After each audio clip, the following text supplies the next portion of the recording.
ஆறுதல் தேடி நிற்கும் இதயமானது இறுதியில் கர்மவினை தீர செல்லும் இடம்தான் ஆலயம்.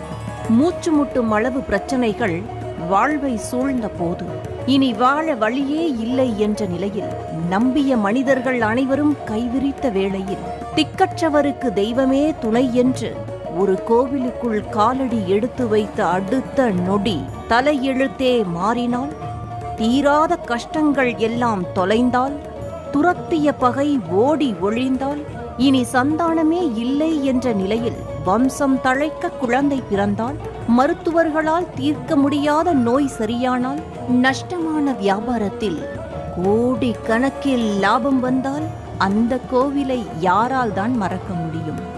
அப்படி ஒரு ஆலயத்தை தான் இன்று நாம் காண இருக்கின்றோம். தலையெழுத்தை மாற்றும் திருச்செந்தூர்.